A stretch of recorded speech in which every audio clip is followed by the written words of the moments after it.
The Oregon School Boards Association OSBA Board of Directors meeting Sunday, November 10, 2024 is called to order at 9:03 a.m. Welcome, everybody.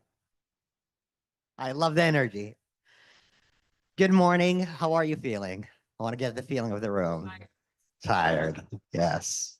Tired, grateful, and traditionally I've heard presidents give some remarks at the final in-person meeting of the year. I'm going to be very short and quick. Thank you. Our staff, thank you. And yes.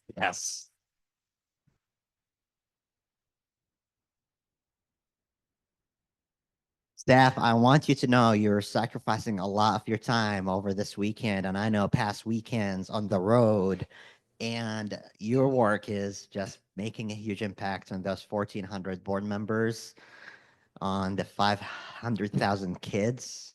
It's all about them, one story at a time. So as you drive home, please reflect on one of those stories that you may have heard, one of those interactions with board members that you may have seen, to reflect on how good you have done. And then as you go home, please take care of yourself and your family and thank them, because they were and they are alongside you, being the reason why we do this work. So on behalf of OSBA, I want to say thank you for your work, and thank you for your families as well, supporting you as you spent this weekend and tireless hours over this year to support this board and this organization.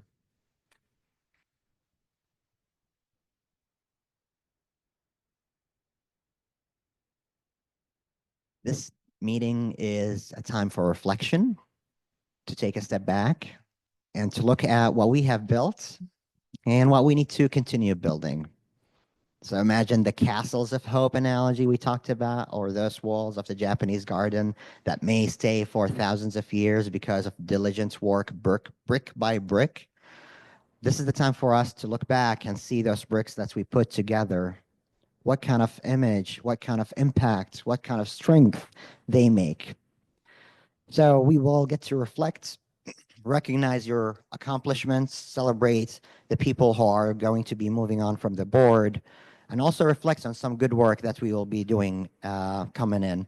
So I just want to recognize that we have board members in attendance, and we will take roll call shortly. But before we take roll call, I want to recognize our guests, Michelle Weiberg, and Jeff Jeff Carew from PMA. I really appreciate you being here today, and I know you will be presenting very important information for us to look forward for the sustainability of this organization. Also, you may have seen Austin over Zoom. He's here in person. Just quick introduction from Lane Community College as our liaison ex officio with OCCA. Your ambassadorship is appreciated. We have met and alongside Abby, the executive director of OCCA, and Emily Nishik, to strengthen and improve this relationship, and already paying fruits by seeing that you introduced the resolutions to your local community college and they all passed. So I appreciate your ambassadorship. We look forward to this partnership as well between our boards. So with that, let's take a roll call.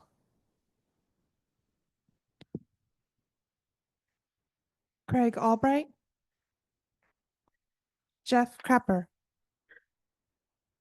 Chris Cronin, Jackie Crook, Lori Danzuka, Katrina Dowdy. Here. Katrina, you're muted. I said here. Sorry, I don't have a voice today. We are experiencing possible challenges hearing you. So Katrina, please stick around until we figure out Can you hear how me? can we hear you. So stick around and I'll ask you to say here or present as we navigate multiple options on this.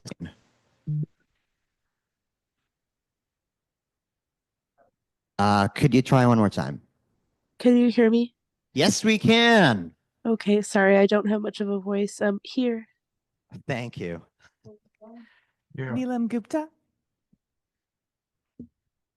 Linda Hamilton, Chris Howitt, Tristan Irvin, Here.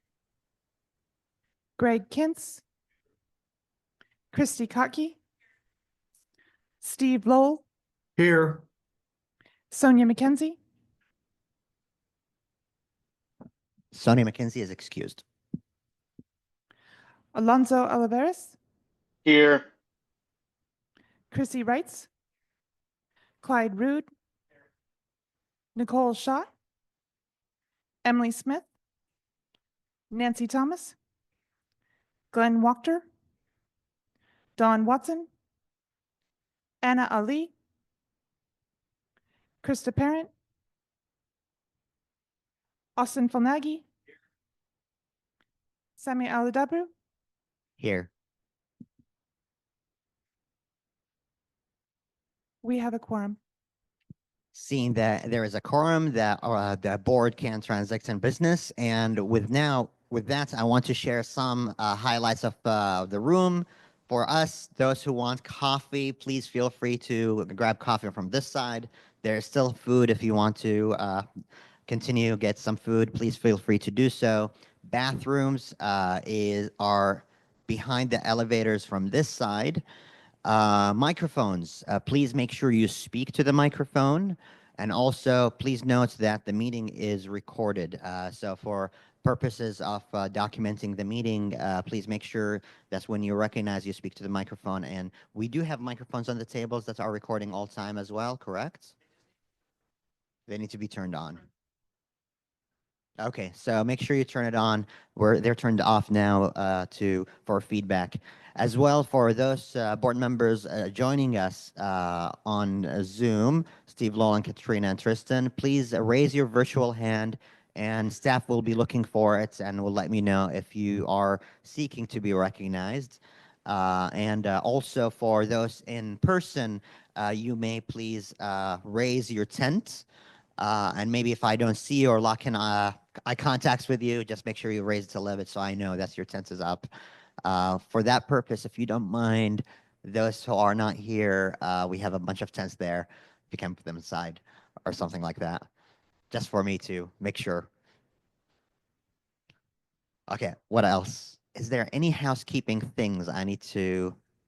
Oh, yes, and I committed to staff that by 12 o'clock maximum, we're going to be Cinderella minus 12 hours. So we need to really allow staff to go with their families by 12 o'clock. Hopefully, we'll be done much sooner. Just make sure that we remind ourselves about that. So with that, next item on the agenda is approving the agenda. Is there a motion? Emily Smith. I move to approve the agenda as presented. Is there a second? There's a second. On the motion, is there any discussion? Seeing there is no discussion. All those in favor of the motion to approve the agenda as presented, please say aye. Anyone against? Aye. Anyone against? All right. The motion passes unanimously. Next item on the agenda is a consent agenda. As a reminder, the consent agenda include information that has been presented to you in the packet. Is there a motion?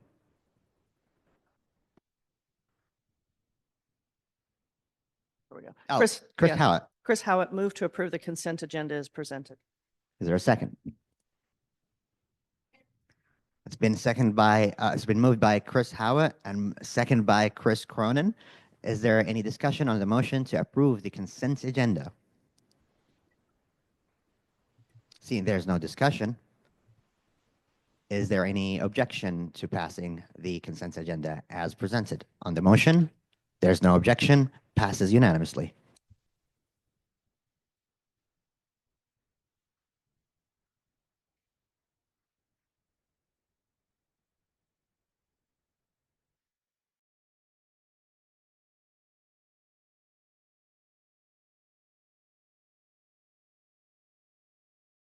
To present, I yield the floor for our guests to provide the presentation.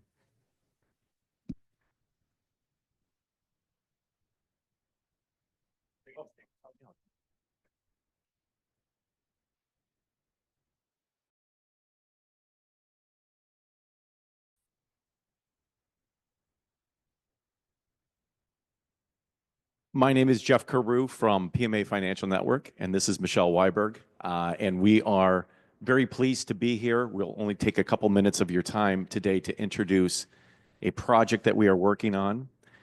There is no action on your part today, but if we are successful in this endeavor, we will be coming back to this board for more formal action, hopefully in the first quarter or second quarter of next year. So the way we've laid out this presentation is I'm going to turn it over to Michelle to introduce PMA, who we are and what we do, and then I'll come back on and kind of talk about what we set out to do in Oregon and where as kind of a status report as to where we are. Great. Thanks, Jeff. Good morning. I think this is my clicker.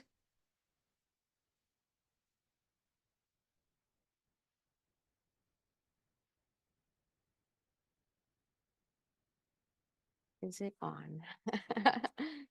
There we go. Perfect. Again, I'm Michelle Weiberg with PMA. I head up our sales across the country and really thankful for your time this morning. And we promised not to take up too much of it. But who is PMA? We work with local governments across the country. We've been doing this work for 40 years. We just turned 40 last year. So the joke I use, and maybe it's getting old, we can no longer see the font on our phone without reading glasses. But we work with local governments across the country. And that work is largely through what's called local government investment pools. So you may be familiar with the state pool and you may be investing money in the Oregon Short-Term Fund. We do that work in other states where those pools are sponsored by associations like this. And they are formed under interlocal cooperation agreements. So having, municipalities, school districts come together to form the governance behind those pools. And so the work we're doing in Oregon that Jeff will get to is to try to move towards that sort of model in Oregon as an option. Maybe I'll just use... Oh, here we go. So this is just giving you an idea of the local government investment pools that we work with across the country.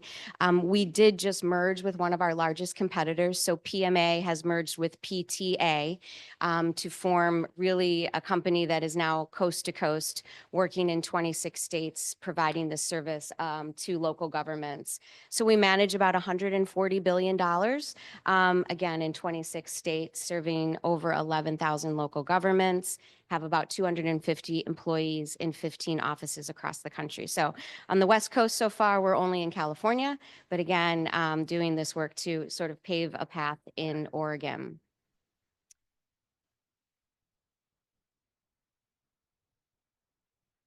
This is just a quick snapshot of when we do work. So the original local government investment pools that PMA worked with across the country, there's 14 of them in 12 states. This is each of them from, Illinois to Wisconsin to Minnesota, Iowa, New York, Pennsylvania, Oklahoma, Florida. Just kind of the growth that we've seen since, PMA kind of started working with those pools. So what we're looking at here is the assets that have been managed in those pools since we, kind of took control over operating them in those various different states. I think a big part of why we found success in our states is that our model is very service oriented. So the next slide, when we see it, we'll kind of get to the fact that maybe if we hit escape, we'll get rid of that. Okay, perfect. We really focus on service programs. So we know that you can invest $1 in that state pool and get a return. What we're looking to do is invest that dollar more proactively, kind of provide service and a high touch model to local governments. And I think that model is why we have found the success that we have found across the country. We have a robust cash flow modeling software. We have a very hands-on approach to bond proceeds management, making sure we're looking at any arbitrage implications. And then we give you a whole range of investment alternatives in that toolkit, from the local government investment pool, just a money market alternative, to other investments that kind of optimize cash flow. So saying, you know, I don't need that dollar for 6 months. If the 6 month rate in a CD in my community or in a US Treasury is greater than the overnight rate, I should be looking at that investment and getting more return to bring back into the classroom. So our approach is kind of coupling the high service, the high touch with a lot of different investment options, obviously all within state statute, and focusing on safety as one of the, you know, utmost requirements.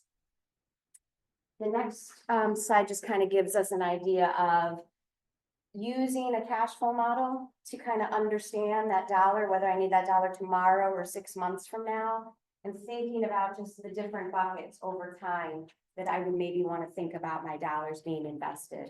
From short term, you know, having that money in a local government investment pool or in fixed rate investments of short duration. Those would be operating reserves, your liquid dollars, to mid-duration fixed rate investments, maybe a 6 month CD for some of those intermediate term reserves or bond proceeds.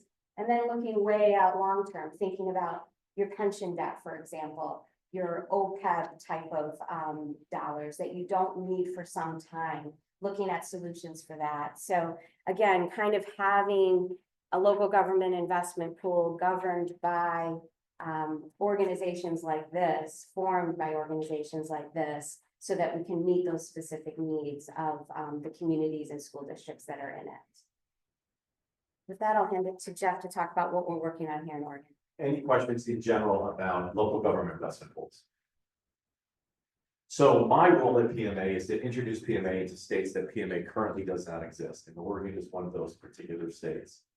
And the idea about the establishment of a local government investment pool and what has made my job relatively easy is the idea that through an effort like this, at the end of the day, what we're really doing is creating more dollars in the classroom. And that's an unbelievably compelling political argument. Now, the one thing that when you think about the world of government investing, this program is not introducing any additional risk into the portfolio.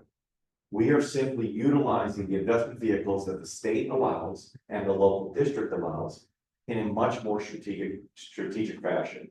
We're elevating the position of the CFO or the CBO by giving them tools to be able to better manage their cash flow and be much more transparent with their investments, and a much more proactive use of bond proceeds. And when the school district is going out to build a new building, making sure we're getting the most out of those bond dollars in order to maximize that project.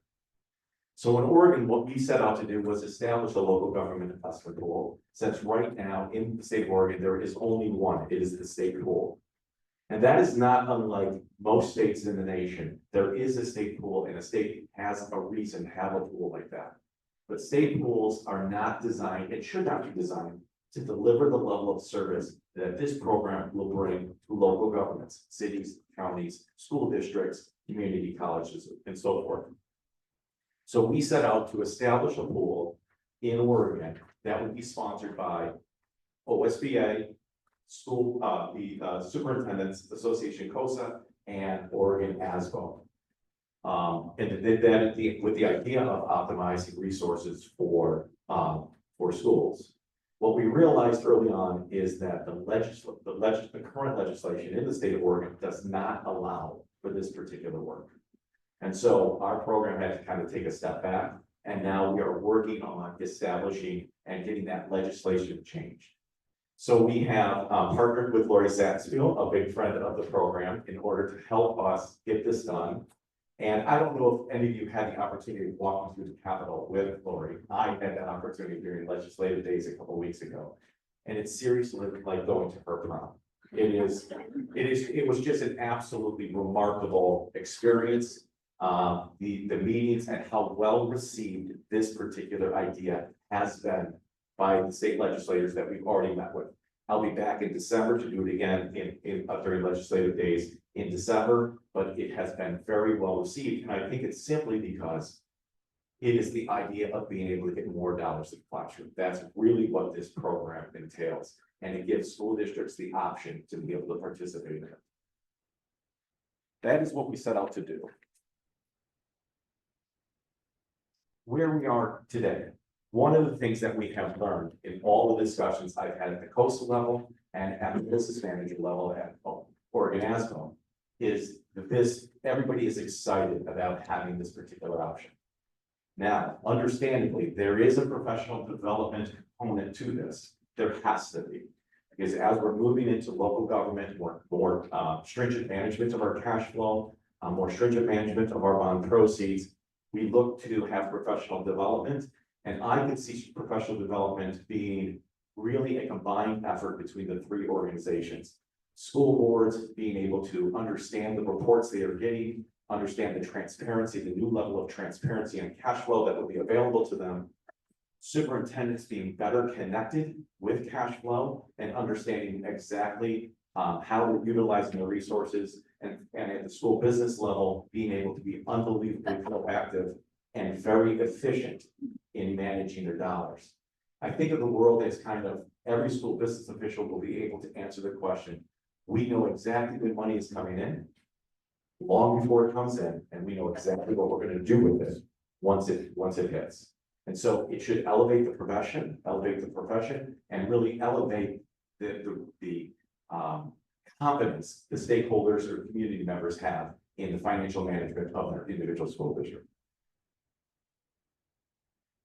Finally, the final piece of that, and this is when we'll come back to you for formal conversation, is how important our partnerships with professional organizations are. And so for some of you who are familiar with PMA, you'll know that we work with school board associations, with school business manager associations throughout the country. And one of the things that, and Michelle alluded to in her comments, one of the beauties of having the sponsorship of your organization is that now practitioners are now driving the next idea and making sure that the services are designed specifically for the benefit of each of the individual school districts or the members of their particular organizations. It also creates a non-use revenue stream for each one of the supporting organizations. That allows them to be able to present the professional development. It allows them to be part of the growth of this fund and to really understand the impact financially that they're having on their local districts. So I think it is, it's a really exciting project. I think the reception that we've gotten on the idea already, both from practitioners as well as from legislators, has been very, very positive. But there's still work to do. And this presentation was just meant to really be an update of all the effort we put in thus far. Any questions? Good morning, and thank you for your. Good morning.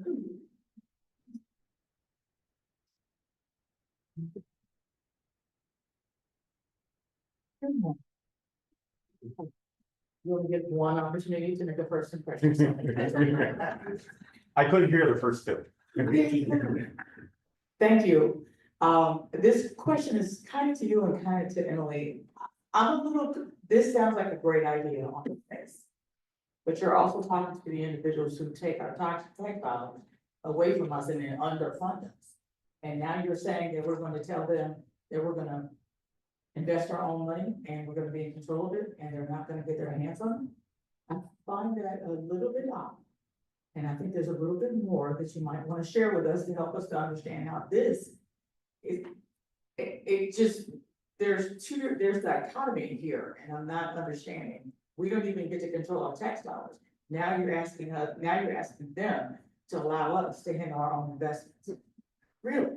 Well, we unfortunately will not be able to impact how much the state does give to the individual school district. That is a battle that is going to go on forever, I think. But once the school district has that money, it is the school district's money. That's where we come in.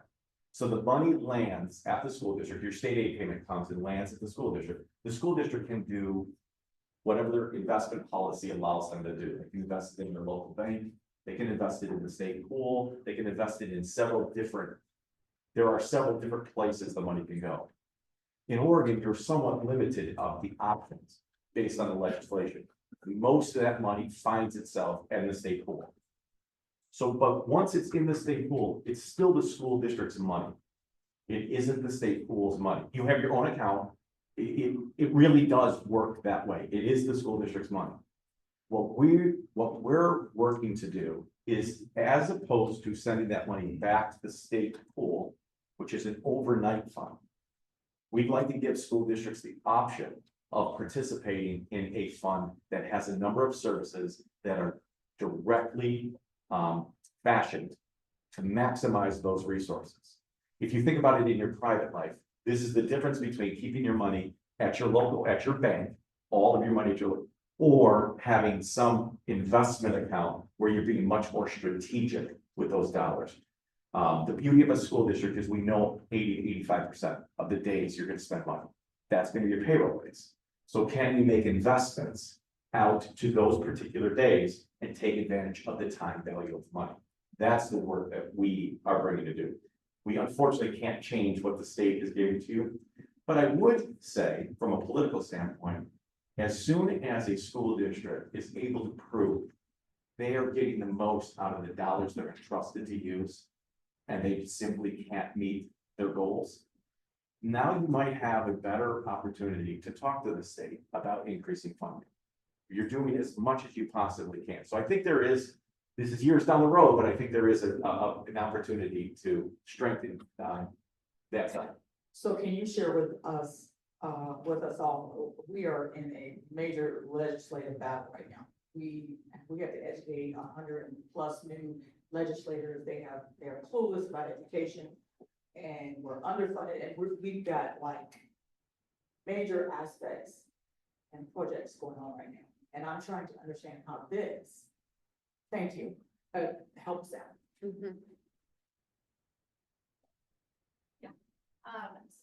So this is very preliminary. This is Michelle and Jeff coming, sharing how these work and whether or not we would be interested. Just floating the idea, are we interested in this? This is nothing that we would take up in the legislative session. It's 2025 legislative session. And the legislative piece of it is something that PMA is taking on. We're not directly involved in that and getting the legislation changed to make this possible. So those are two separate things. We're talking, and I met with COSA and Jackie at OSBA, just in terms of, is this something that we want to explore and possibly be a part of? And so we're not into any decision-making time period, and that legislation has to change before we would ever be making a decision on this and exploring it. I will say that there are a lot of other state associations across the country, and Jeff, maybe it would be helpful if you give an example of one that do participate in these. Bailey and I heard about it when we hosted the executive director retreat this summer, and utilize them both for revenue generating opportunities for their districts and also for their associations. And so when I look at we have committed and doubled down on generating revenue, and so you have an opportunity to do that, and so we're exploring it. Is really where we are right now, is finding out what's possible. Yes.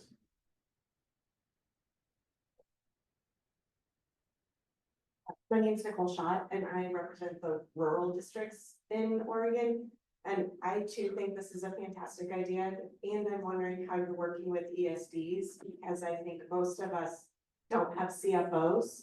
We don't have the skills internally to make choices like this. So how can we support those schools that don't have that? Well, I really appreciate the question. And Jordan Eli has been part of the small group. He is the CFO of Northwest ESD. He's fantastic. And one of the things, as he has really been, I've created this informal working group to move this idea forward, to make sure that we're answering and addressing all the questions. And one of the things he specifically said about the ESDs is, as we were looking at Northwest ESD, and he has 9 of which he serves as the CFO, or the ESD serves as the CFO, he goes, I could actually manage their cash flow within my own organization.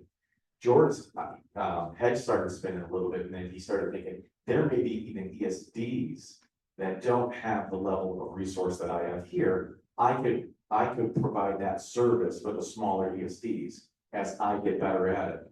You'll see the next page of the presentation, and I know it's small print, but that is actually a screenshot from Central Oregon's cash flow built in our system.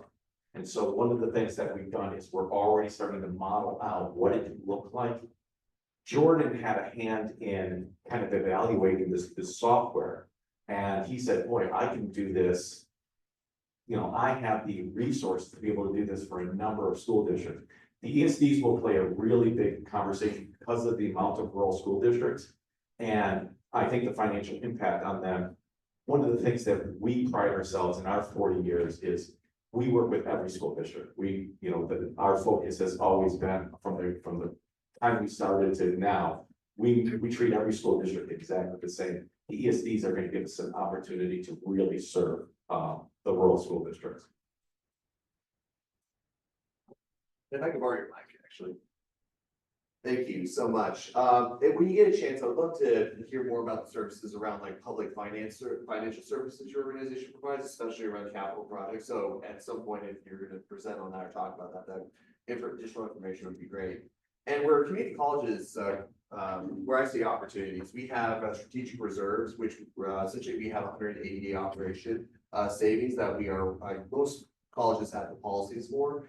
To keep those reserves essentially, and being able to utilize investment revenue from that in order to utilize that more than just having a savings account for our reserve, that would be very beneficial, I think, to community colleges. And I wonder if there was other examples of community colleges with that. Yeah.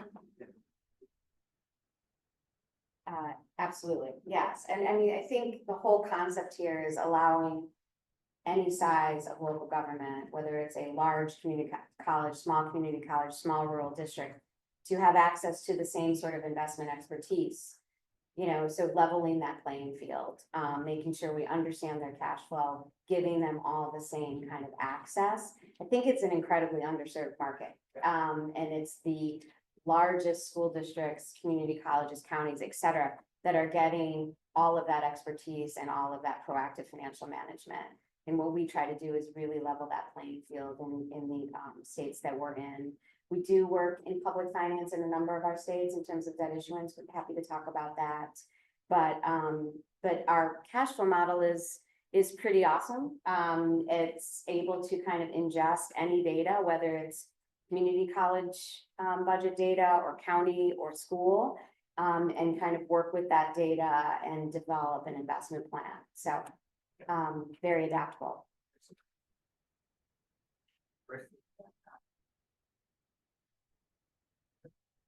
Thank you. Just to sort of take that one step further, obviously with, diversifying investment, increased risk. So can you talk just a little bit about sort of about that? Yeah, absolutely. We don't look to change the risk profile whatsoever. I think the only element of risk you have is in liquidity, is understanding that that dollar, although it's still safe and collateralized, it may not be available for 6 months because we made that decision together, because you didn't need that dollar, but now you do. So there could be a liquidity risk, but if we understand the cash flow, we should be able to minimize that. But we are certainly not looking to change the risk profile of any investing that any local government is doing. Katrina?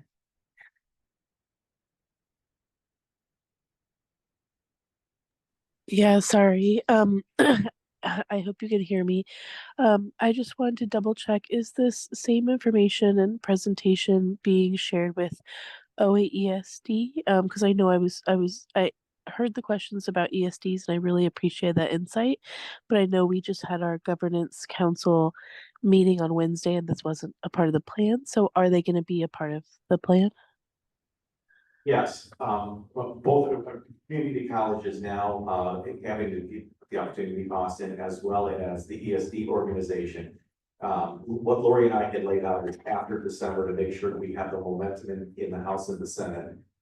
We were going to bring all of the interested parties. We were going to invite the counties into the conversation, the cities into the conversation.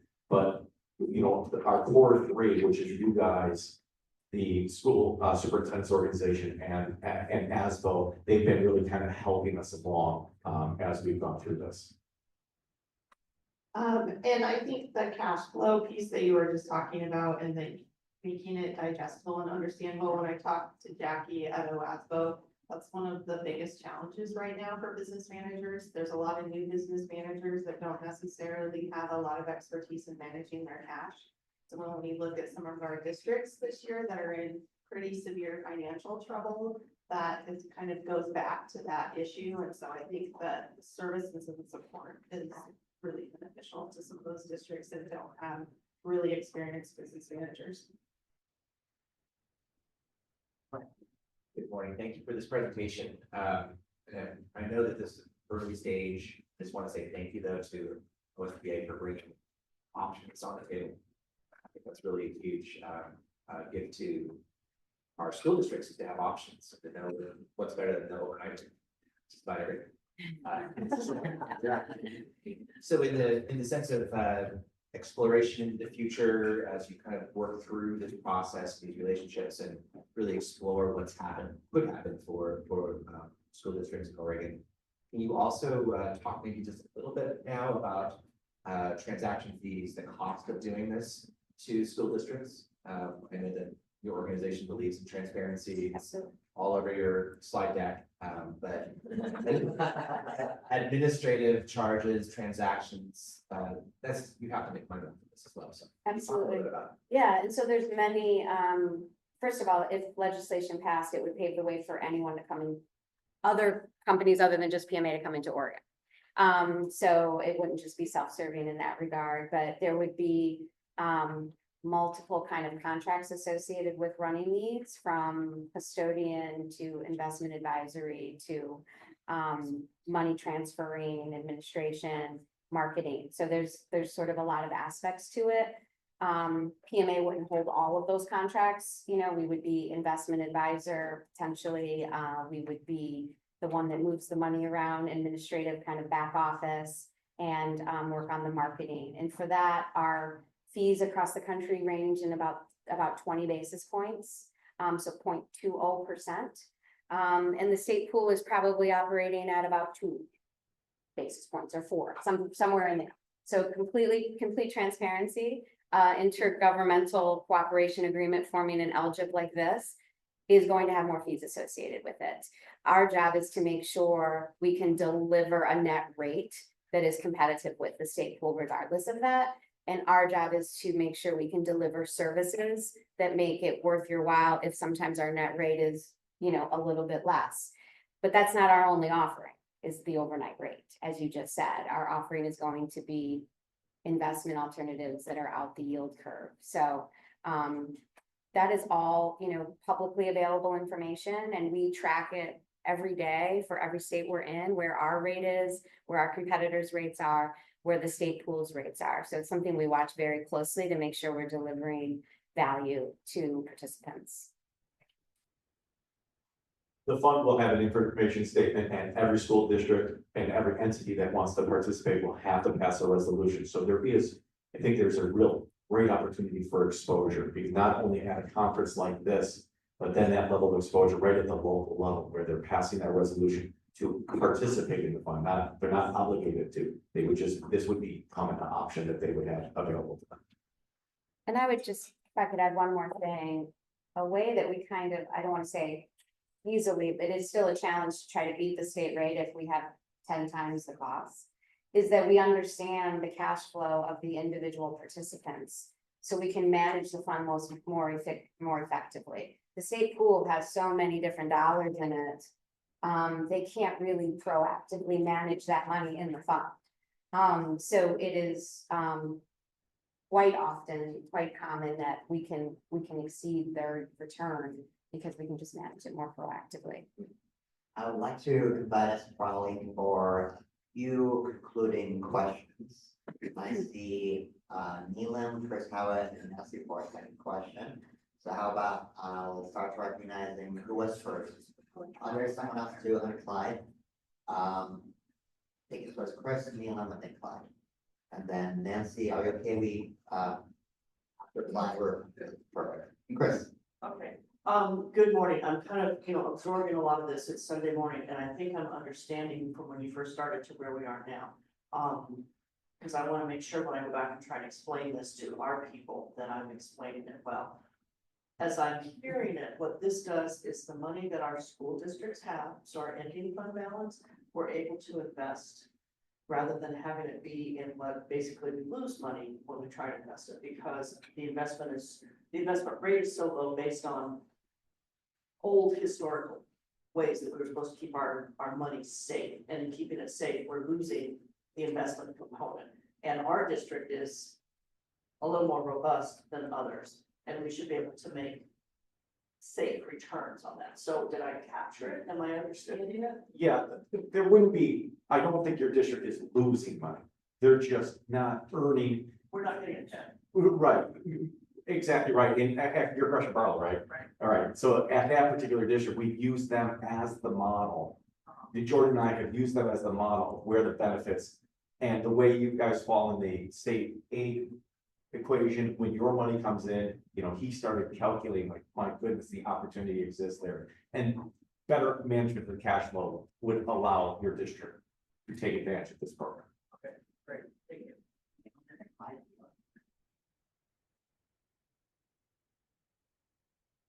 There we go.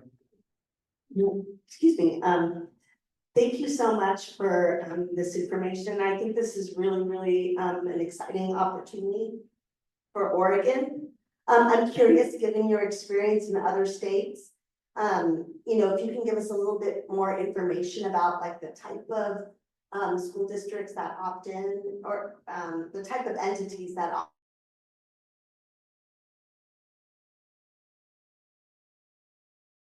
There's no one categorization. There's just small, large, everything in between. Every type of local government, from special districts to school districts, opt out, perhaps. I think one thing that works against us sometimes is inertia, right? Where they stick with the status quo. They don't want, change is sometimes difficult. So I think that's the only thing. I think our job in working with organizations like this is to really educate and make sure, like Jeff said, kind of elevate the profession and empower them to make these types of decisions that they never really made before. They put the dollar in an overnight rate at the bank, or they put the dollar in the overnight rate at the state. And now this is kind of putting more power back into their hands. Thank you. Bye. All right, I'm looking a little bit more at the nuts and bolts. Is your software AI based? And if one CFO can manage many accounts, what are we gonna do with our current workforce that is also doing this work currently? Well, I love the AI based comment. It is not AI based yet, much time should have written, but there, I mean, I'm hopeful that as this software develops across the country, there will be AI components to make sure that school business officials can access it much more efficiently, so that we can continue to improve the cadence of the conversation. As far as an impact on the workforce, I think this is purely an elevation of the profession. Right now, I think not only here in Oregon, but also nationally, the position of the school business official, there's a number of new folks. They came in during COVID. And during COVID, we were in a zero rate environment. And so the idea of strategic management of funds was not embedded on their task list. And you know what? They have a task list and it's set. So I think it is incumbent upon us to get it back, strategic cash management, back to where it belongs in a school district. It needs to be right at the top of the list. And I think that does two things. One, it improves transparency. And I think across the country, we could really improve transparency between administration, school boards to the stakeholders. I think that's unbelievably important. But secondly, I think as we elevate strategic cash management in the office of the school business official, that job is going to become more and more attractive. And I think we're going to get more and more people signing up to become school business officials, which I think is a benefit to the industry. And I think it is a benefit to K-12 nationally, that we get more and more people recognizing how important and how good these jobs are. And we get more and more people interested in becoming school business officials, becoming school superintendents, and serving on school boards. Thank you, Clyde. On that note, Jeff and Michelle, I'm going to ask you a final question. Feel free to follow up with any concluding thoughts. I'm an engineer, numbers guy, don't get me wrong, but I'm gonna ask this. We know if we want to embrace change, we need to tell the story. We need to share why and why not. And you have shared that, like giving, what I heard from you, giving tools in the hands of local districts, their business officials, to make the best value of the money that they have to bring it to the classroom. Is there a story, and this is maybe a question for the next month, year? You forgot the question. Which one? Oh, Nancy is okay. Yeah, you're good, right? Thank you, though. Is there, sorry. So what you shared with us is we're giving power in the hands of local school boards, school districts and business officials. Is there a story nationally with a school district, small, maybe medium or large, where you can say, this is what this tool provides. Without this tool, they would have not been able to tap into this extra $100,000 or $100,000 or whatever it is. And that's how they used it. Sharing that story could be very powerful for us.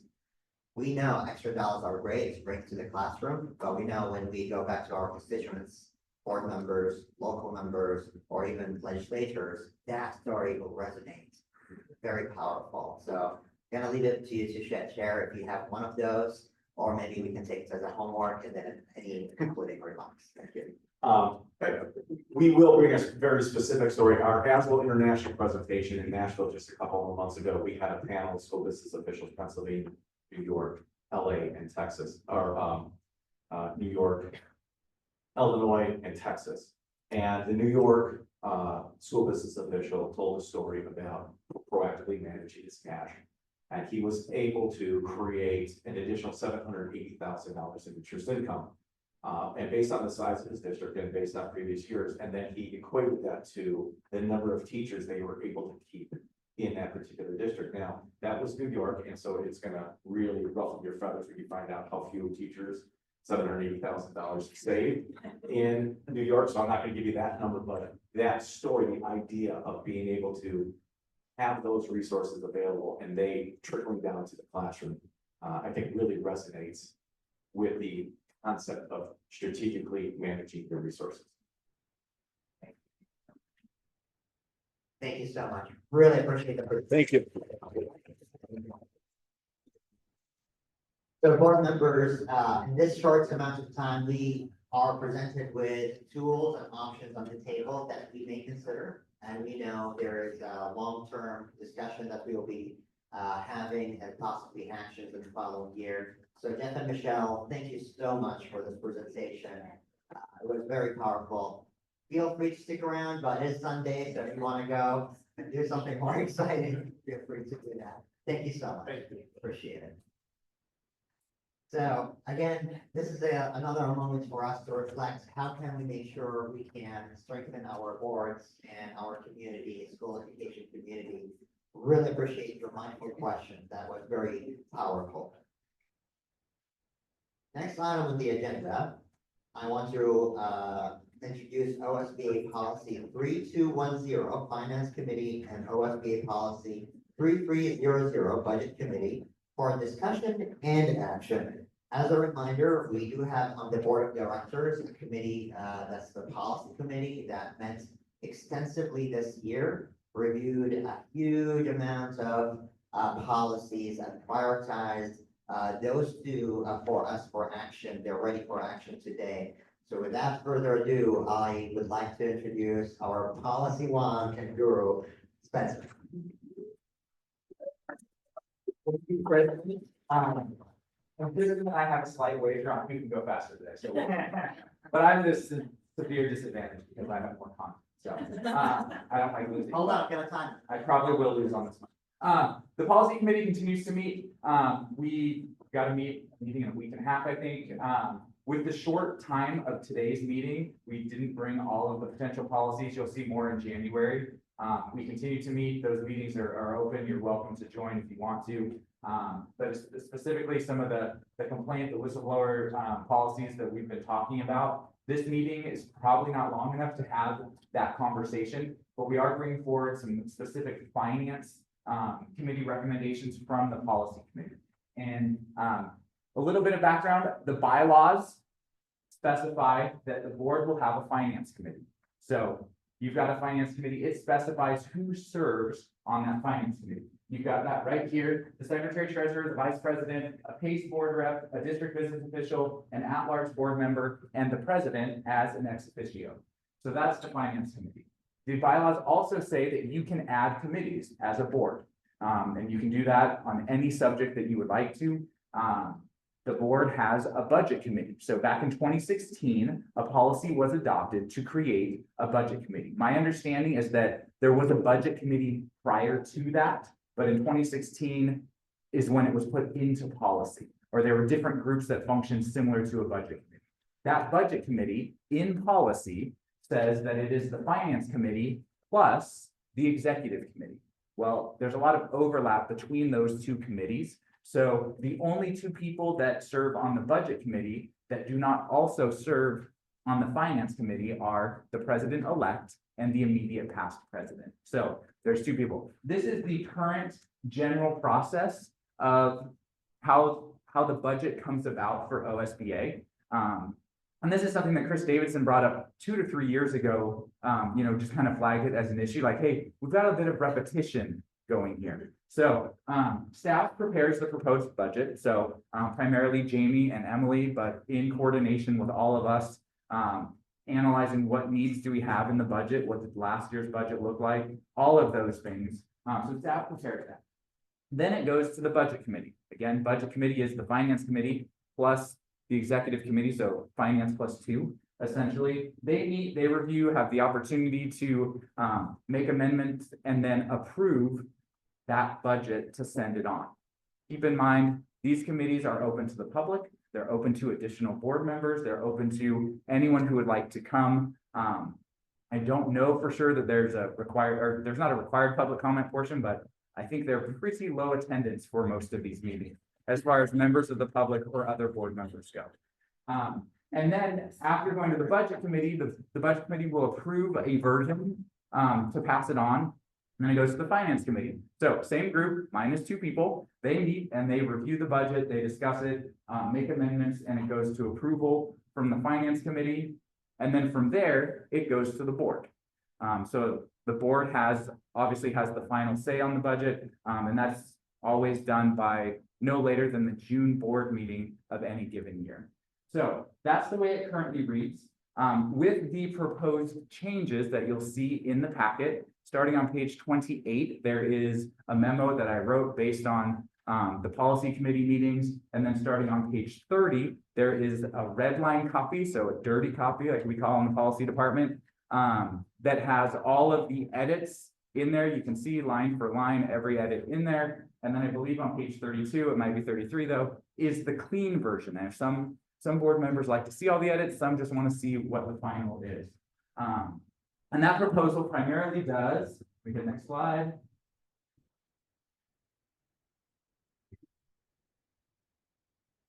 It eliminates the budget committee, is what it does.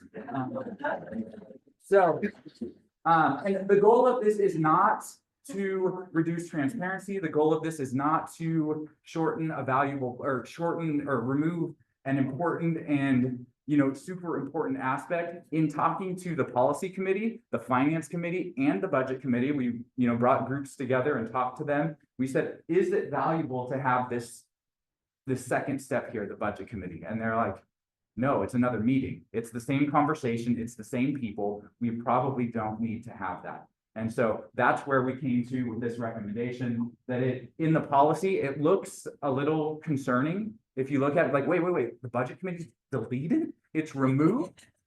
Yes, but you still have the finance committee that's doing a very similar job to what the budget committee was doing. So that's the primary change that you would see in there. There's a few additional changes. If you want to hit the next slide, a couple more pieces. The first of those is that the secretary treasurer is designated as the chair of the finance committee. So most of the board committees have somebody designated whether that's the vice chair who is the designee for the policy committee or, but just designates the secretary treasurer as that chair. Sets May 1st as the deadline for the finance committee to receive that information from staff. In many years, it's going to be as early as February, but it really depends on a lot of things as we go through there. And then small procedural and alignment changes. Some of it's just formatting pieces, like you've seen in previous policies that we've brought before the board, creating a list of who serves on there instead of putting it in a paragraph, just so it's easier to see when you look at the policies. So happy to take any questions that you might have. I'm happy to defer the difficult ones to Jamie and the policy committee as well. But any questions, happy to address those. Yes, Chris Howell. Good morning. I wanted to just echo that we spent as a policy committee quite a bit of time going over this. And historically, I knew I was on the finance committee, I was on the budget committee, I was in the officer pool. And oh, it's not on, sorry. Hi, how's it going? Great morning, great morning. I've been involved in a lot of this stuff over the years and saw the changes that we made to benefit the organization and also not have duplication.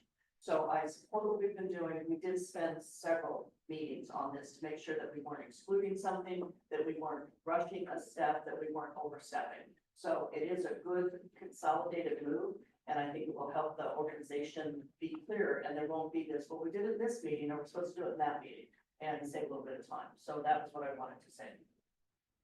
Thank you.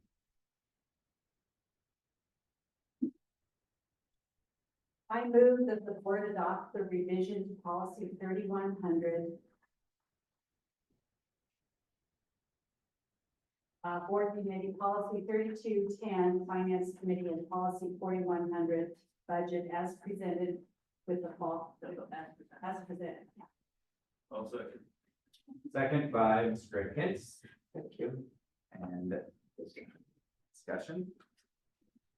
As a reminder, this is a recommendation for the committee. Thank you for the second. Doesn't require it, but now we can debate it. Any debate on that policy? Yes, Nancy. Thank you for the continuous quality improvement. This is efficiency. This is where we need to go. Thank you for the time. Thank you, Spencer, for driving this. So let's do this and move forward. That was my concluding remark after everybody was done. Chris, another motion? One at a time. So there's a motion.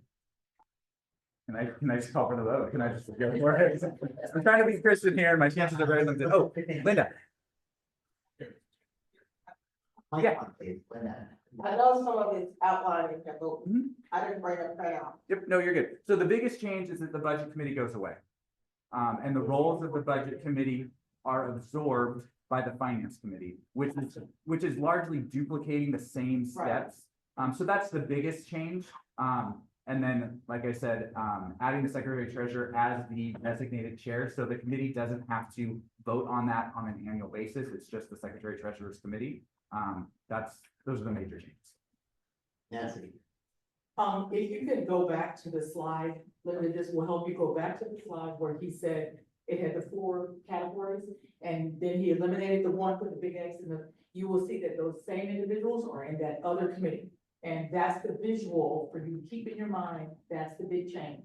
So the big change is that, yes, there is an elimination of a committee, but the same individuals with the same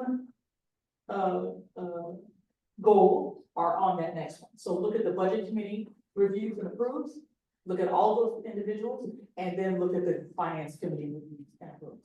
So all of those individuals are simply wrapped up into the finance committee, and we have eliminated an extra step and 3 extra meetings. Yeah, and these two, so if we look here at the budget committee, these 2 highlighted individuals are the ones that do not serve on the finance committee. But I mean, they are certainly welcome to attend. If they have thoughts, they could attend.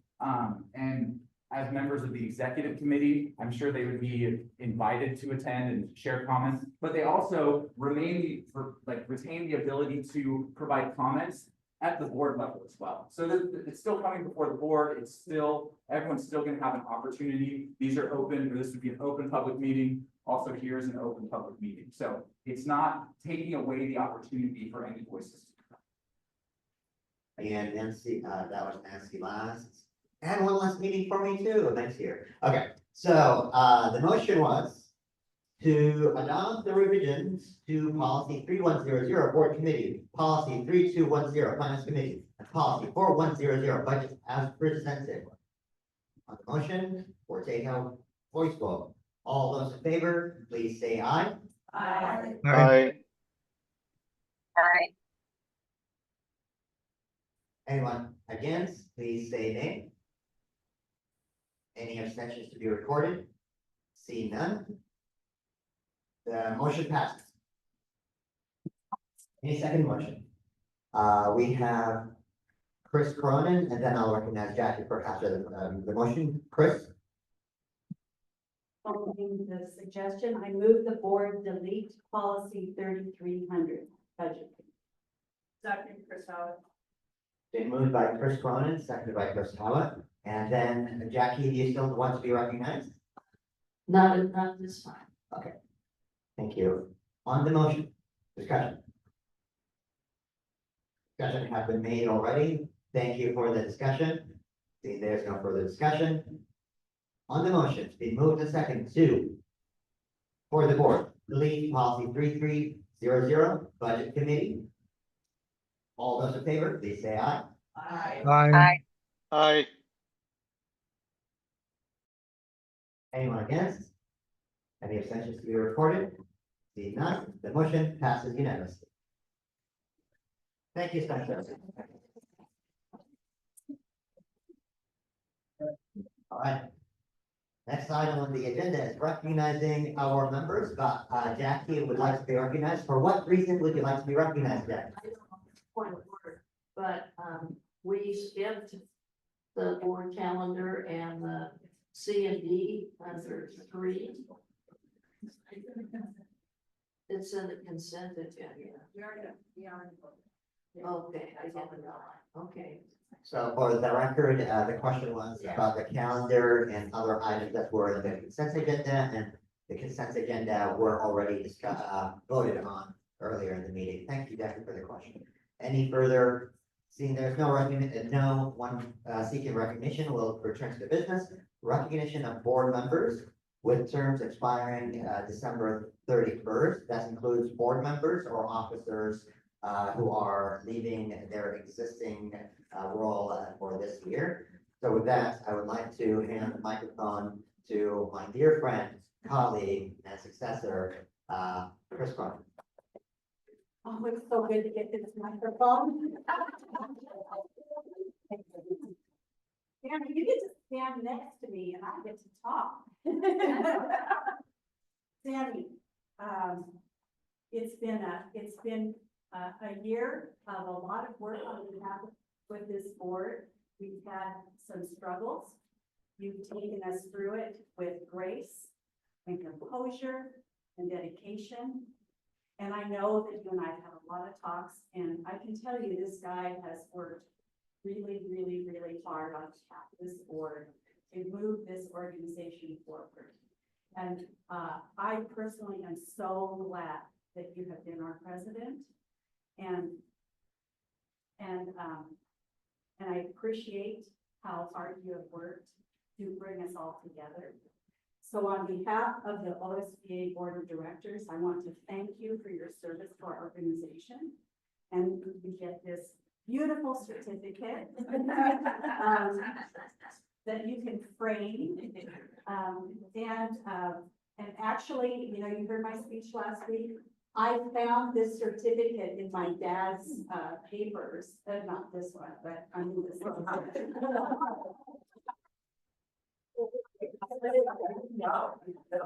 You guys have to look for it. Anyway, it really does represent a huge commitment that this gentleman has made to our organization. We all owe him a bit of gratitude. And the group had an opportunity also to contribute to some of the 3 very, very deserving organizations. There is a card floating out in the universe somewhere that someone standing up here has temporarily mislocated. I'm sure it'll surface, but anyway, sorry, you guys. Yeah, anyway, thank you, Sandy. Thank you very much. And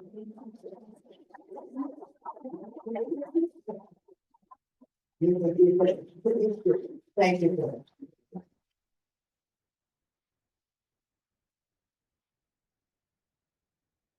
Thank you, thank you. Thank you.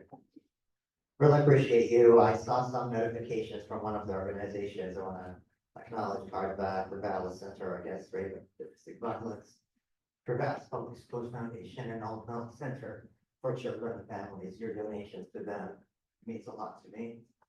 And I appreciate you putting some investments into those organizations. They're making people's lives better, kids' lives better. And I'm a better person because of you. Thank you. All right. I think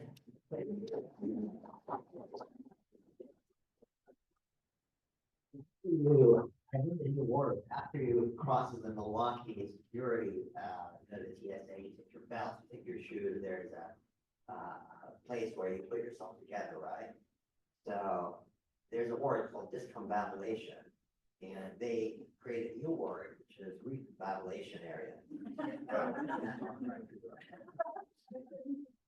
did we render him speechless? Yeah. Oh, Not quite. Yeah.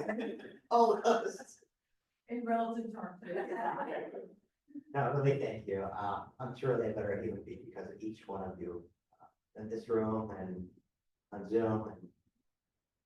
And this organization is better before because of you. And I'm really grateful. This is a one-year term. Not because.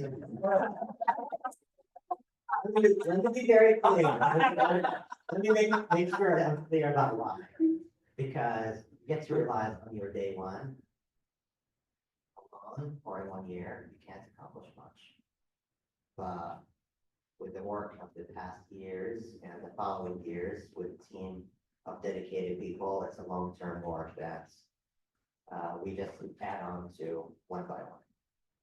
So with that, I would like to move to the next recognition, past President Sonia McKenzie. And I know the meeting is being recorded and she couldn't be with us today. But I want to recognize her years of service as our past president, when she was president this year, past president last year, and for her service on OSBA board. She will be exiting this board at the conclusion of December 31st. Sonia's contribution has been phenomenal to me personally as a mentor, as someone who really asked me tough questions and asked me to step up when needed. Sonia cares about the kids, and she put in efforts, you put in effort, Sonia, to really help the students and reach out to board members across Oregon. So your service has been phenomenal, Sonia. Your work has been an amazing inspiration and a great role model for me personally. So with that, please join me recognizing Sonia's accomplishment.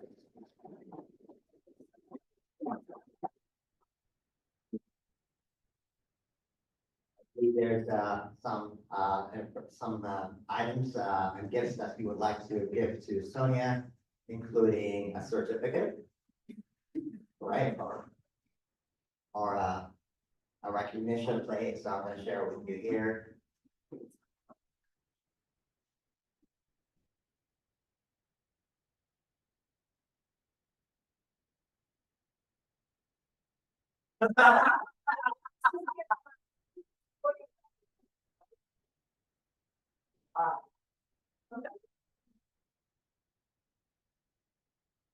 But that's a really nice case. Okay.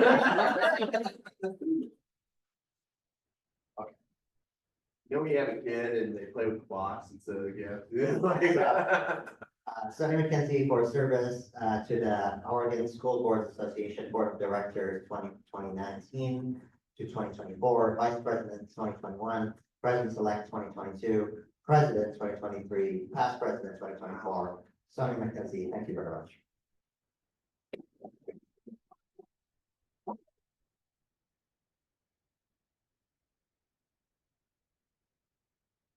Next up, I would like to recognize Vice President Emily Smith, who's remaining on the Executive Committee as President-elect. Emily.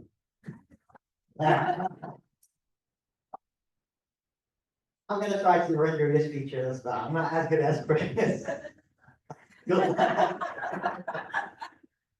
Emily is a person who really focuses on the work, and she has lots of strengths. One of them I cannot match. Finishing not only on time, ahead of schedule. So you're in a really good place as our becoming president-elect and in 2026 president. She is going to shepherd this organization, caring for all the kids, all the way from the southeast corner to the northwest corner, the south, northwest, northeast, and the southwest, because I know she cares. She asks tough questions and she reaches out. And Emily, I'm really grateful to have learned from you a lot. And whenever I have questions, you know how to answer it in a way that's focused on the mission of the organization. Emily, your service as our Vice President leading the Legislative Advocacy and LPC Committee this year has been phenomenal. It wrapped up the work of this organization to be ready more than ever to advocate on behalf of the students, not only through our legislative team and phenomenal lobbyists, but also through the members themselves who will have avenues to advocate. Emily, I am so proud to have served with you, and thank you very much for all what you have done this year, and looking forward to see your contributions.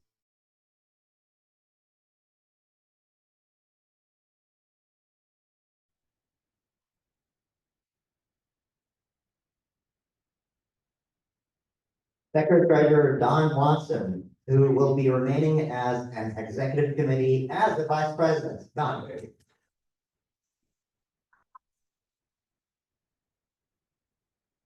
I had the pleasure, honor to feed the cows and to feed the zebra at Don's farm, and really get to know Don up close. Her humility and her ability to be focused on the work, build bridges, is unparalleled.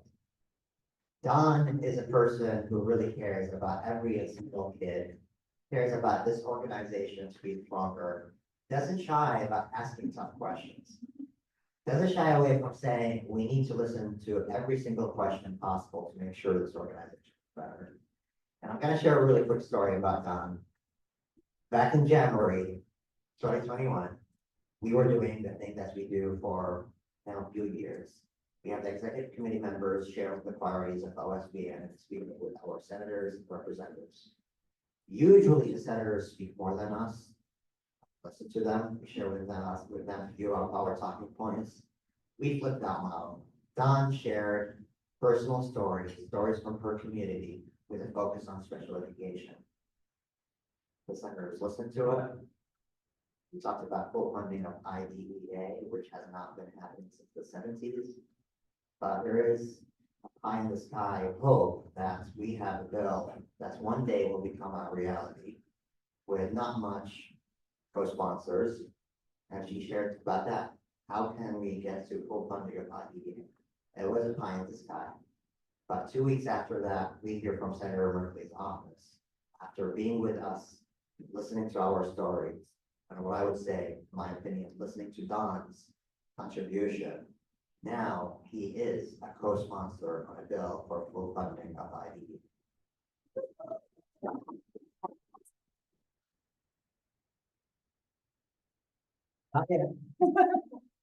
Don is phenomenal, and she will continue doing that.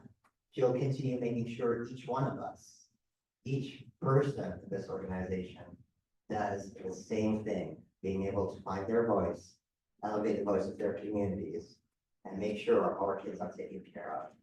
Don, thank you for all what you do. I look forward to serving alongside with you next year. Lucky by one.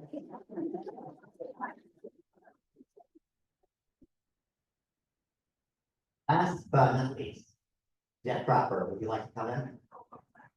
Oh, there's one. I'm sorry. I'm so sorry. Who's done this? Oh, yes, I'm sorry. Jeff? Okay, Jeff, yes, yeah, please. We dropped another board member up and recognize him after, but yeah. Congratulations on phenomenal service. Thank you for all the way you do. I know you have, I call you a Renaissance man. You have contributed in so many avenues, and hearing to the stories that you share brings me hope that it takes a village, and sometimes it takes people like you who bring the village together. I appreciate your honesty. Personally, we have talked with each other a lot, learned from each other a lot. And I'm a better person because of it. I know the kids and our board is becoming better and better because of your contributions.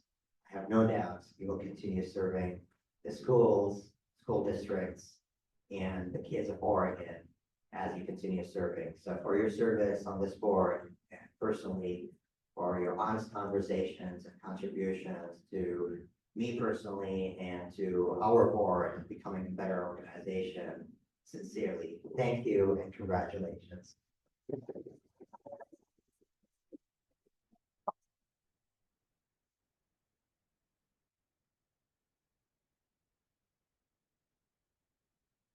That OSBA would like to share with you an appreciation for your dedication and service to the students and schools of Oregon, presented to Jeffrey Crapper for service to the Oregon School Boards Association Board of Directors 2023-2024. Thank you.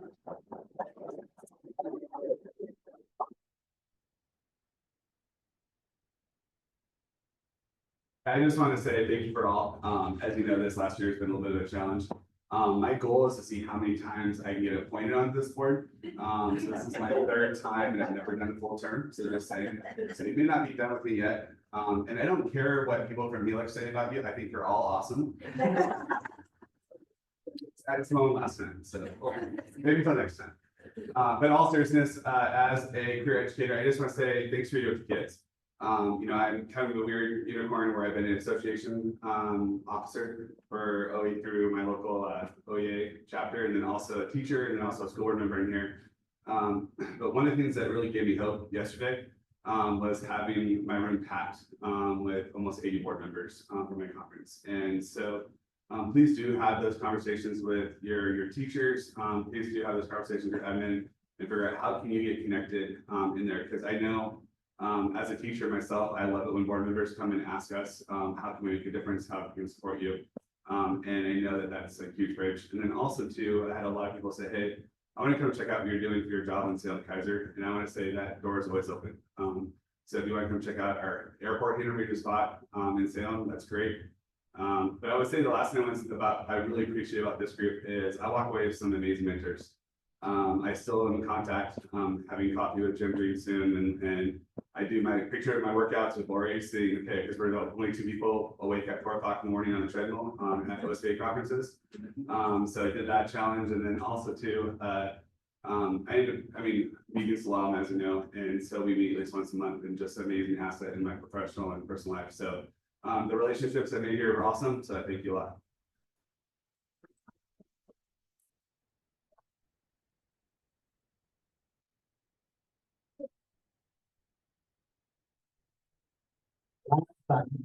Neil, good stuff.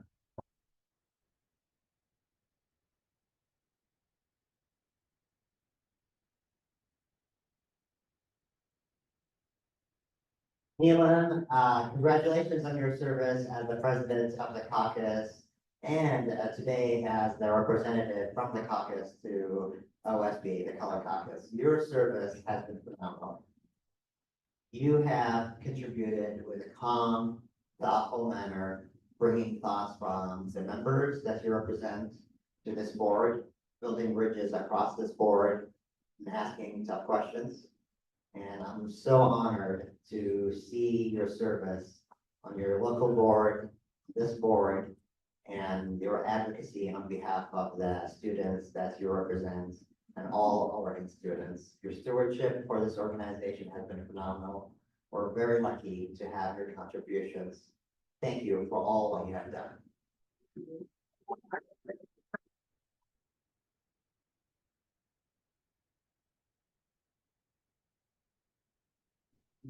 Personally, I want to sincerely apologize. We do have a certificate for you. I'm gonna make sure I'll deliver it and deliver it to this week as you. So that concludes our recognition for board members and officers with terms expiring December 31st. Again, much gratitude. This board has made this organization better with the thoughtful work. I want you to really reflect on the hours and time that you have put into this work. Each one of you have made this organization better. Thank you, thank you, thank you. Now, back to the idea of stepping back, looking at what we have built and see how is it going. I want to introduce Kristen Mile for our Director of Board Development for a convention debrief for a report about how did 78 convention go. Kristen.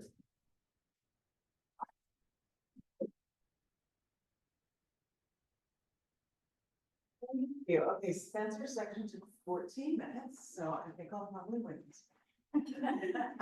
Hope you do. Thank you all for being here. We had another successful convention. We love doing this as staff. We work really hard. We have a ton of fun.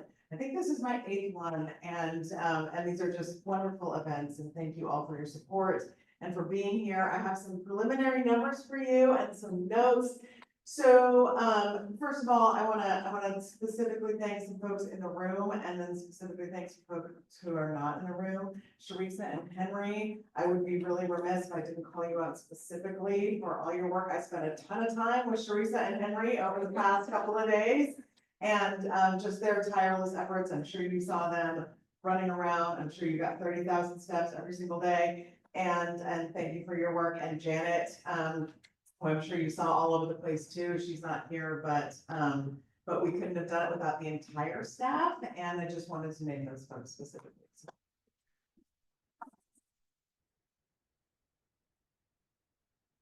Okay, so we had at least around 575 attendees over the course of 3 days. So 630 attended the event, which that includes speakers and exhibitors. So we had 630 people in the building. On-site registrations were 31, so those are folks that missed registration but showed up at the door. For pre-conference, we had 120 people. For our admin professionals pre-conference, that has grown over time. We had 63 people, which we love having that event. Our Council of School Attorneys, there were 27. And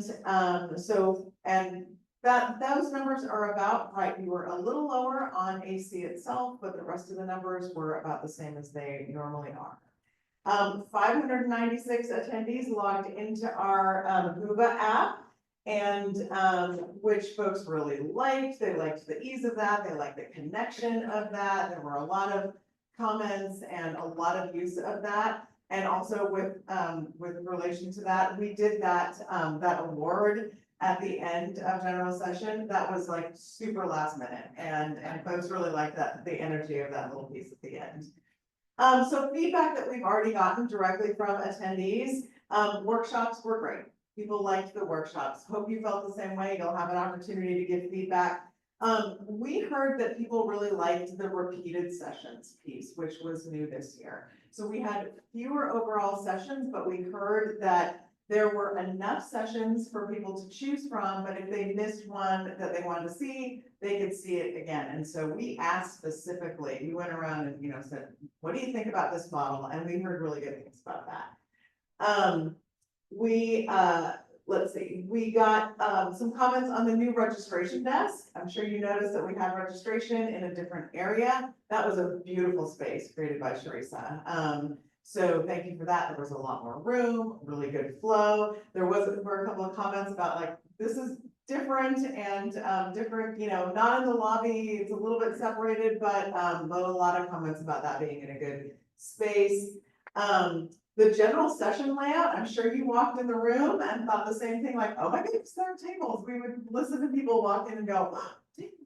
And it felt like, it was interesting, we talked about this last night when we were meeting, it felt like the room was smaller, but it was actually bigger because we took up a couple of spaces that would normally be for workshops. So the room was bigger and it was great for folks to be able to sit around tables and set their stuff down, and so that was a great idea. All in all, we've gotten very good preliminary feedback, and keep in mind this just ended yesterday. There are always more opportunities for people to give feedback. We'll have a survey that goes out as we normally do. If you have heard from folks, we would love to hear from you. You will have an opportunity, and already do, to give feedback specifically. There's a link in your board packet for you to give feedback. And so please take that survey. We would love to hear from you. And thank you all also for presiding during sessions. It's also really valuable for us to have you in our sessions and have you see directly what it is that we bring to the conference. And so I would love to speak with you. Any of our folks would love to speak with you. And if you have any questions, I'm happy to answer them. But those are the pieces I can bring you right now. Anything? Yes.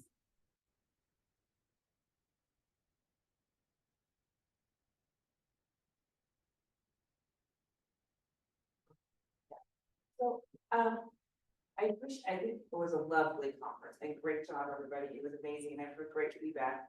My question is, for those that didn't attend, have we reached out to ask those districts why they haven't attended, so that maybe we can have something that they would like to attend next year? Teresa and I talked about this briefly, like, why do we think that there was lower attendance?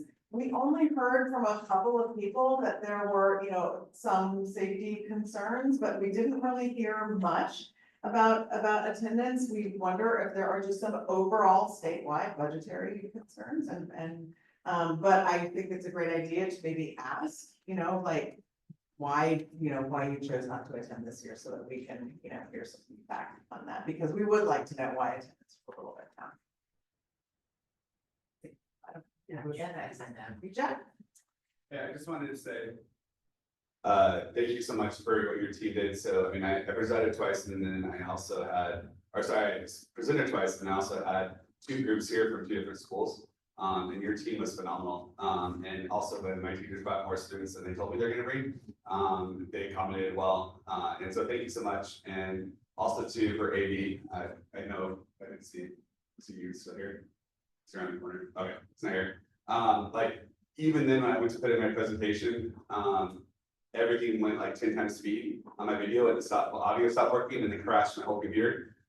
Within about 15 minutes, he came in and your team basically fixed it. So I just really thank you. The amount of support that I had as a presenter, the amount of support and the counseling going well with getting 2 different high schools up here, it was great. So I just thank you. Thank you. Yeah, I will pass that on to everybody who is not here. Yes. First of all, thank you. Incredible job. And I mean this to all the staff. Great thanks to Linnell. What I had in my email, I had to find it, but I did. And what you did by putting us, kind of giving us an agenda with personalization in red, so I knew where I was supposed to be. For people like myself, that is an incredible thing, and I just wanted to say an extreme heartfelt thank you.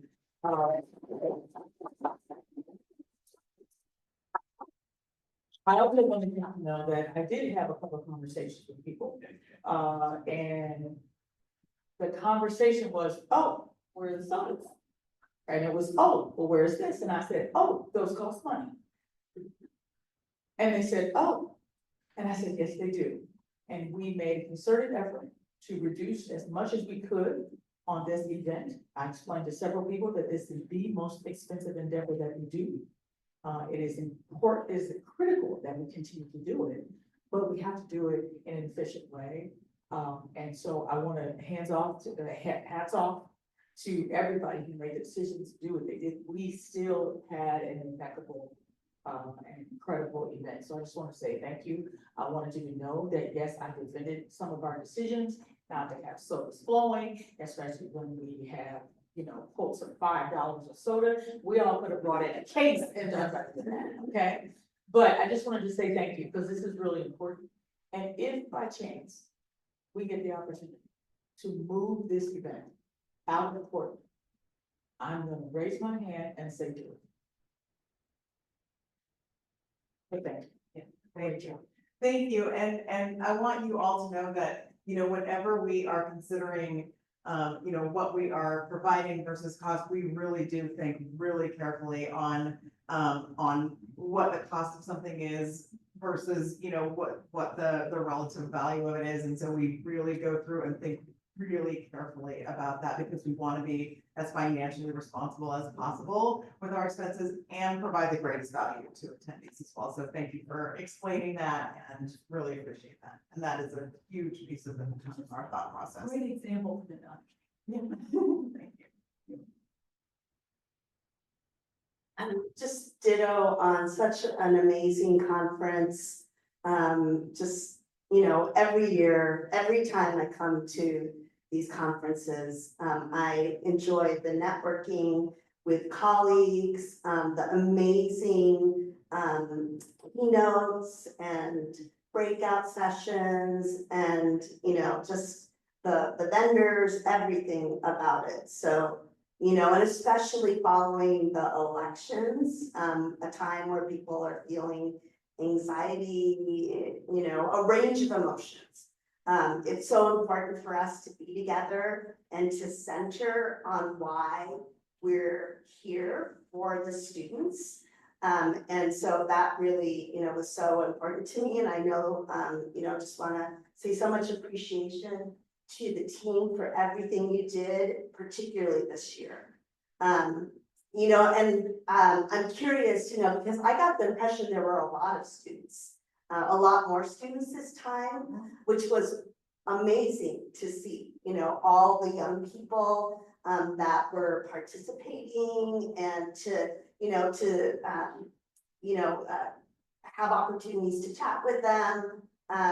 You know, I'm curious, you know, any improvements you would do for the student panel, because that was one thing, you know, that that hurt a little bit, seeing, you know, students who, you know, given the theme of the conference this year, all in for students, you know, the student panel was amazing, absolutely amazing. And just any, you know, thoughts on how we can ensure that our attendees really pay attention. Yeah, we thought about that too. That was a little tough. We noticed that as well. I think maybe, and just to respond, there were more students this year. Everybody loves student performance. Everybody always loves student performance. That is one of the highlights. We did have that student panel. There are more students that come and participate, which is always really a wonderful thing, because it keeps us centered on why we're all there. I think maybe, you know, just sort of in the future, maybe opening with, we're gonna have a student panel, you know, like we're all, you know, asking in the most polite way possible if we could all really pay attention, and, you know, we're eating, but we really want to center on students. And this is our time to really, you know, focus our attention on students. They've come all this way and we're here, and just really asking folks to bring their attention to the stage to focus on our students in the beginning. So I just want to echo the same thing as dealing on the students. I had questions about that. The setting for the meals upstairs was amazing. Everyone liked it. There was also questions on how the vendors felt about being downstairs in the basement when we were upstairs eating. So we talked about that a little bit. We may need to look to balance that some, because you know, there's always a balance between driving folks downstairs to visit vendors and having folks upstairs to have programming. So there, so we go back and forth between, do we always have things downstairs to visit with exhibitors? Do we bring more things upstairs? And we did talk about that a little bit as a team last night. So we may need to, to look to balance, and every year we look to make improvements and make sure that everybody remains happy. So we have gotten a little bit of feedback from exhibitors. And so, so we may proactively communicate with them or ask them their thoughts for next year and look to balance that a little more. Sure. I just wanted to take a moment just to say thank you to Kristen. This was her first year leading. I'm tired.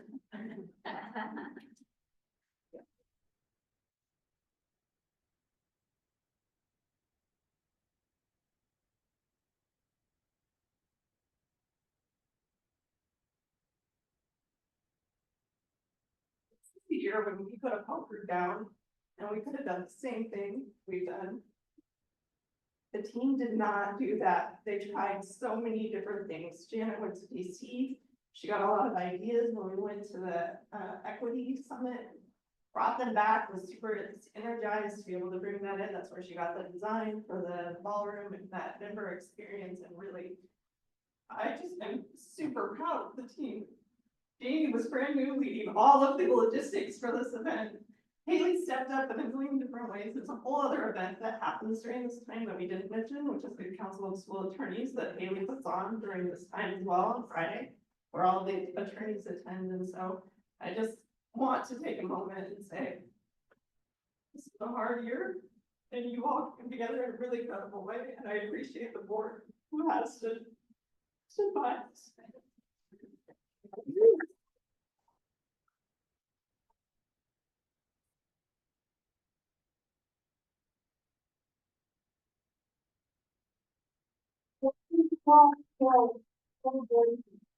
To have this woman as our executive director, and the team that she has brought together and inspired to do what she just described.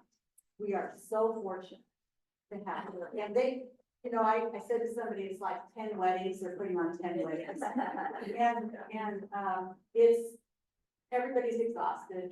I mean, I think we all are, but as I said yesterday, I think it was yesterday, these are some of the finest people I've ever known, our OSBA staff.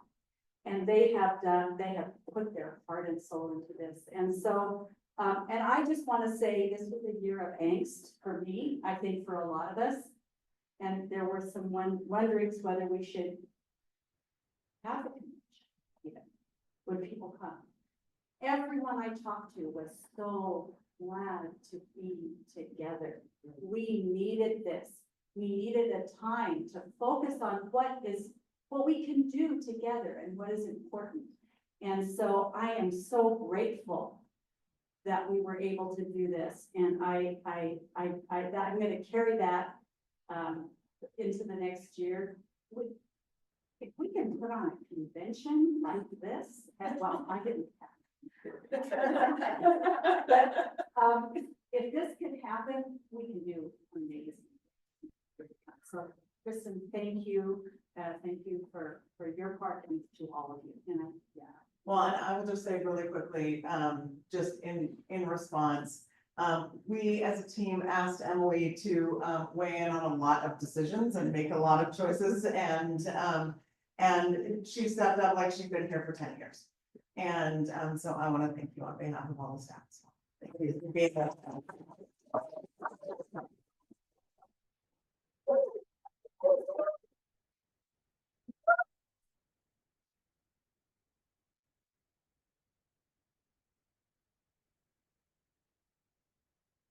The show, Emily received a standing ovation. I did have a comment. It seems a little out of order now. I know, but I do really want to say this because I, second what everybody said, but I want to give some recognition, and I don't know enough about scholarships to recognize everyone, but the Rural Caucus this year brought in, I think, five people that did not come to conference for financial reasons. And I spoke with several of them, and they were so thankful to be here. And I think some of us forget how expensive this is. And so I just really want to give a shout out to Nicole and the Rural Caucus for bringing this. And everyone else who did scholarships that I don't know about, but great job.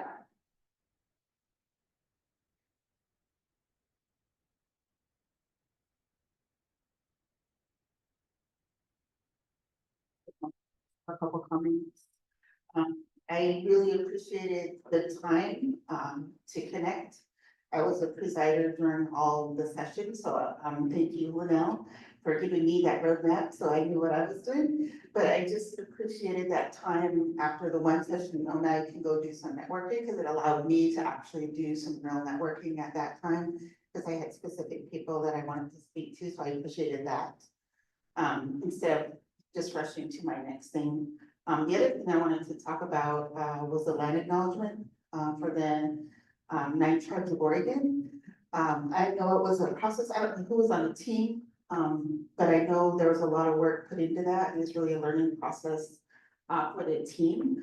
But I just wanted to talk about the conversation I've already had with Emily about how we can address that in future years. And really, the land acknowledgement is great in the recognition piece, but it's really the action that follows that acknowledgement that we want our board members to focus on. So we talked about some ideas on how to present that and how to really honor the 9 tribes of Oregon in a way that doesn't require all 9 tribes to agree on it, because I told Emily, we probably never get that.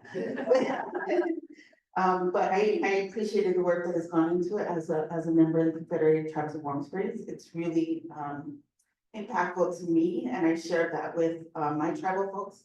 When I go back to them, I report to leadership and let them know the work. And I did also express to Emily that going to the 9 tribes and introducing ourselves as a body would probably be beneficial, just as partners in education. So that's all the comment I had. Thank you, Kristen, and all the team. I appreciate everything.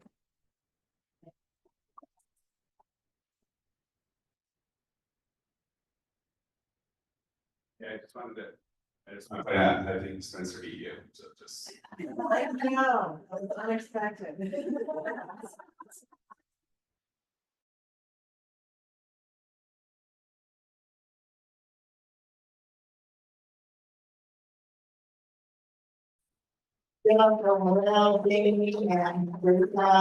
everybody else here. Thank you. If I may tag on, Laurie, feel free to say something I want to add. I just want to give perspective to folks. The staff engaged in a process about should we do a land acknowledgement? What does that look like? Who should we hear from? And they went through a really long process, and at the very end, recognized the outcome is great, but it's not ready, and it's not the perfect one. So maybe it's best for us to acknowledge where we are in the process, not just move on with something that's not perfect. Lori's perspective and several other members of the community and the membership have really been phenomenal in helping staff acknowledge we're not there yet. We're grateful for this process, and we're grateful we started it, and where we are, we shouldn't do the land acknowledgement this year. That was really humbling, and it's a huge learning and acknowledgement. And Laurie, as the presence of this organization until December 31st, you have my personal commitment to lead on the tribes and councils, and I would love to be in front of them at any manner possible and however appropriate. Please take my request in any way that's possible, and with support for the staff and the work they have done. And I have no doubt that Chris and this board is going to continue to shepherd this process, acknowledging the sovereignty of the nations and also acknowledging the needs of our students all across. As I have the floor for concluding this, I want to say I've heard from board members from board districts who have not been to conferences for a very long time. They were here this time. They told me, Sammy, this is a great conference. We're glad we're back. I've heard from some who are really asking tough questions about the dues during the regionals. Came in here and they said, this is what I learned. This is what I'm connecting with. I'm glad we're back. I've heard multiple times, this is the best conference ever. I would poke in, what is it? And those small changes, and some of them very mindful changes that Emily and her team made so much effort, like sending Janet to DC, seeing something, taking it in, customizing it to Oregon and making sure we uplift the students, uplift our members. It's just so mindful, small details that you see it in the convention this year. That's really, in my opinion, made it the best, but also what I think is gonna make the next year's one even better, the one after even better. And I want to say that cannot happen without two things. Taking your role responsibility very seriously. You're the delegates from your regions. Your responsibility to go back to the regions and lean in and tell them, we need to hear from you. And here's why OSBA is doing what it's doing. And any feedback you hear, you bring it back to us. And at the same time, making those decisions as a trustee. Trustee has two words. If I want to leave you with two important things, is what those trustees mean. Two things. Number one, you've been trusted by the members to make the decisions, especially when they're difficult and not popular. We have made some 3 decisions about resolutions. We need to ask the members to take them seriously and consider them. Increasing the dues is not going to be easy. We need to lean in and tell them, we want to continue doing this work. We need your support to increase those dues. You've been trusted to make the tough decisions on behalf of this organization. Trustee is another thing too. We heard that in our Board 101, Board 102, Board 500, trust your administrator. I give my 100% trust to Emily that she will lead this organization in a phenomenal way. Only if you trust her. Only if you ask her tough questions. Ask her and have the oversight, but at the end of the day, trust your administrator. We have done so much oversight, so much policy work, and so much development work for this board in order for us to shepherd this organization in the future. That means when they make those operational decisions, we gotta trust them. And I have no doubt this organization is a much better place today because of you. So with that, I want to say, I see someone who has really urgent. Yes. For the good. We're almost done. If there's anything for the good of the order. To mention, would have been during feedback, but, and one of the, and I hate to, I know it's gonna be, that was a really nice close to happy, but, a comment I've heard that I think is really great for us to take today, just as a double check as we head into our communication around legislative session, is that there was a board member here at the conference who said to me, I have never heard my OSBA representative in all the time I've been on the board, including now, including this conference, like, I emailed that person, I didn't receive an email back. I'm not sure how I know how to communicate. So, and what I think what it said to me is even for me to check myself, like if you send those LPC emails, you know, they don't necessarily go like ours don't go to base in Gaston, ours go to our region. So I had to ask myself, how am I making sure that Banks and Gaston are going to get those communications? And how do I know that the board members get it, not just the chair? So it just was a really important comment, and I really appreciate that person being able to say that and have us all just do our due diligence, check back with your own communication and make sure that as we go forward, we really are reaching. And the question about who's not here and why, I think, you know, it does start with making sure that we're connecting with every single person in our region. So I just want to highlight that. Christy, thank you. On that note, this is more important than ever. When we're asking our members for 3 decisions and as the ambassador of those decisions, we need to lean in and be available for them. So please take the time to check in with your members through the portal, reaching out or responding to any questions. If you need support from me personally, happy to work with you on it. Jackie. Just to piggyback on this, in our region, our LPC, we sent out our weekly, information and sending it to the board chairs, and so we're going to send it to our efficient, care-loving, administrative assistant. And those people in the districts that will definitely get the information out. So sending it to board chairs is probably not the efficient way. So anyway, this is what we're gonna try to do this time. Thank you, Jackie. One last remark, thank you for a year, that we were building and we will continue building. We will continue to do the work. We have an important, election for this organization. So our work with our regions and 2 caucuses is going to be important. Members of the audience, I want to recognize, and appreciate you being here. And with that, I want to share a personal point of personal privilege, a personal invite. If you're here in Portland, would like to go for a walk, one of the great places I mentioned multiple times, the Japanese Garden, you're welcome to be my guest, you and your family. I'm hoping to go out around 1 o'clock and be there 1:30. So if you want to go for a walk, in nature, hopefully it's not raining, even if it says rain or shine, ordinarily. I'd love to go outside with you, go for a walk and connect. And if you're driving home today or anytime later, have a safe drive home. Thank you very much. And with that, we will adjourn this board meeting at 10:53 p.m.